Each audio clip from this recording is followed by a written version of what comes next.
Oh, he had a lot to say. He couldn't wait to vent. He was telling 50 how the nigga Jim Jones arm rent. Wait, battle Fab and Banks in a battle like we do it, right? Right. Who you got?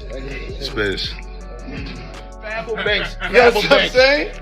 In a battle like we do it. Hey, this is. That's one of my favorite rappers of all time. So. What was Space, bro? Fab got him. I'm telling you, bro. Money in the bank. I'm saying what I want. I talked to these two gentlemen too. Uncle Murda is clearly firing shots at all of 50 Cent's opponents on his new 2025 wrap-up, and it is already loud. He seems to aim directly at Jim Jones and Maino, throwing slick disses and clowning their situations, while also teasing a possible future move alongside 50 Cent himself. That alone has people watching closely because it feels calculated, not random at all. The big question is this. Is Uncle Murda setting the stage for what is really coming next from G-Unit? Is this just a warm-up jab before the real punch lands on the Let's Rap About It podcast side? And what does 50 have lined up behind the scenes right now? This feels strategic, not rushed, and the timing says everything. What stands out even more is who did not really get touched. Fabolous only received a light mention for talking slick, but no real shots were sent his way at all. Dave East was not mentioned once, which is wild in itself. Murda also hints that if 50 drops an actual diss record, he might jump on the track as well, keeping it quiet for now and saving the surprise. That only makes the situation feel more tense. I did say earlier that 50 might have been on this wrap-up, but clearly he was not. And that actually makes sense. If 50 Cent had been on that track, the entire situation would have gone nuclear instantly. Still, that does not mean nothing is coming. It is officially 2026 now, and 50 has already said he has a response locked and loaded. While 50 is allegedly cooking something up behind closed doors, Uncle Murda did not wait around and jump straight into action with shots flying early. And those shots started directly at Jim Jones, with no hesitation at all. A big part of that energy ties back to Tony Yayo, especially with podcasts on the way, so Murda made sure Jim felt every bit of that disrespect. Just when it seemed like the dissing was finished, he also took aim at the Let's Rap About It podcast, focusing heavily on Maino, who was the first to clap back after 50 labeled them squatters. That response brought renewed attention to claims about unpaid rent tied to the building connected to the podcast, adding even more pressure to an already tense situation. Jim Jones told Joe and Jay that he better than Nas, said he had more Billboard entries than Nas too. The lie detector test determined that was not true. He even hinted that he would buy the place himself if the money did not get handled. Apparently, Jim eventually paid, but that only made the situation messier. And guess what? Uncle Murda made sure to bring it up loud and clear. Make sure you hit that hype button, because this part really matters. Said my nigga, yeah, yo, broke, he not though. I was just with him eating smoked duck in Morocco. When you really listen closely, these were light jabs aimed mostly at Maino. There was nothing particularly serious directed at Fabolous at all, and there was absolutely zero mention of Dave East. Because of that, the entire focus stayed locked on Jim Jones and Maino, and now Maino is clearly the one reacting. That naturally raises the question of what happens next. Murda actually tells us exactly what his next move would be if 50 Cent decides to jump into the situation. Right now, Murda is definitely popping his talk. There is no doubt about that. But let's keep it real. This was not some earth-shattering diss where everything gets flipped upside down overnight. It was calm, controlled, and clearly calculated. Overall, the wrap-up itself was solid, strategic, and intentional rather than reckless or over the top. We called them niggas squatters and Maino got mad about it. Maino put a curly hair picture of 50 up, then the nigga Jim Jones landlord called 50 up. It was a different style than Murda usually uses, but it still landed. Was it his best performance ever? No, but it was clean, focused, and effective. The real takeaway is in those small jabs because they feel like a setup. It comes across as Murda warming everyone up for something bigger coming from 50.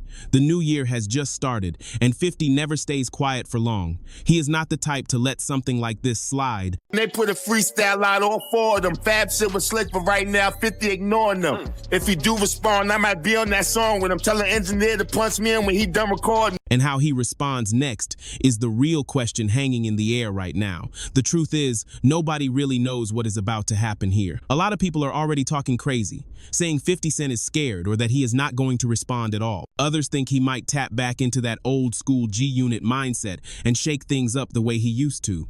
Right now, it is all speculation. Nothing solid. For all we know, the podcast could even get shut down or completely switched up. And if that happened, would it really be fair?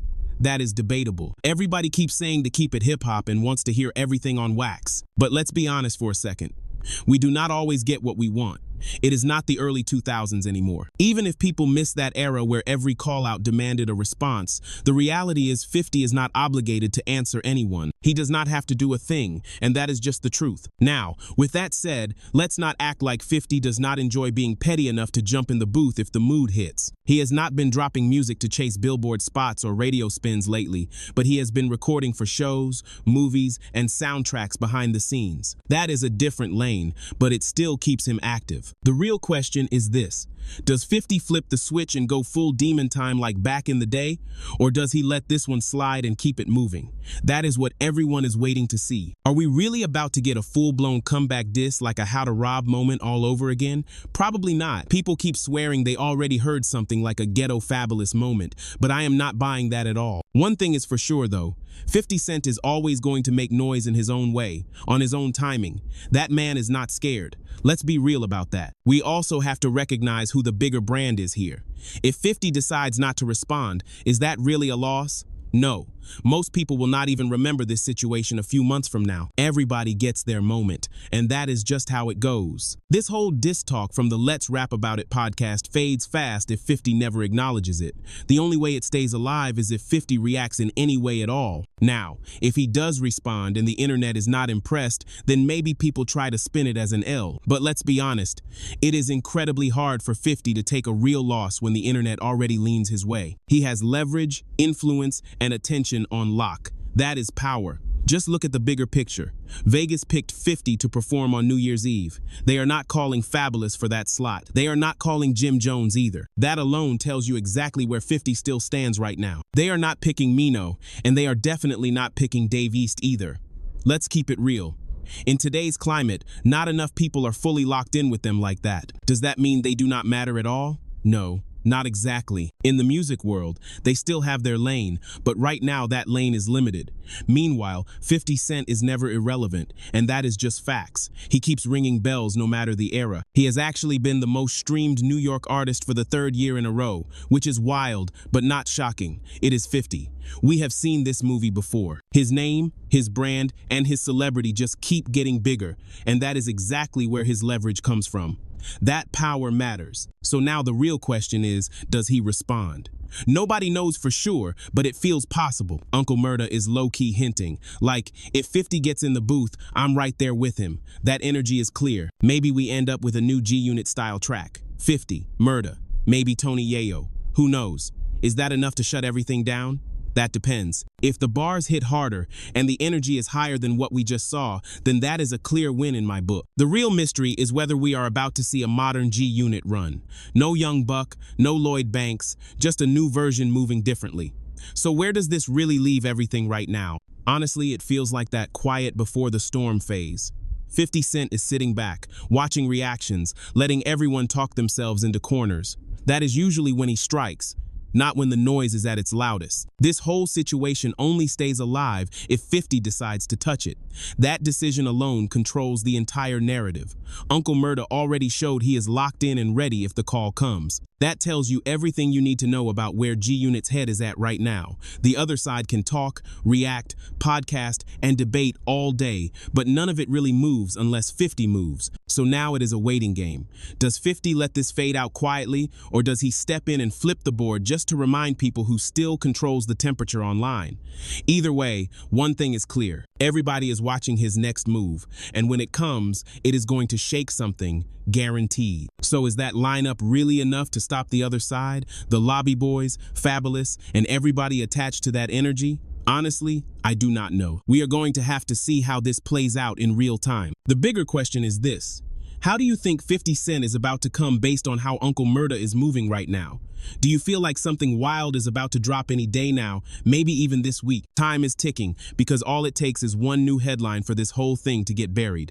That is just how fast the game moves. Let me know what you are thinking in the comments. I will be covering everything that happens, no matter which direction it goes, because this story is not done yet. And do me a favor, subscribe, like this video, share it, drop a comment, and hit that hype button. It is free. It helps the channel grow in a major way, and I truly appreciate every single one of you tapping in.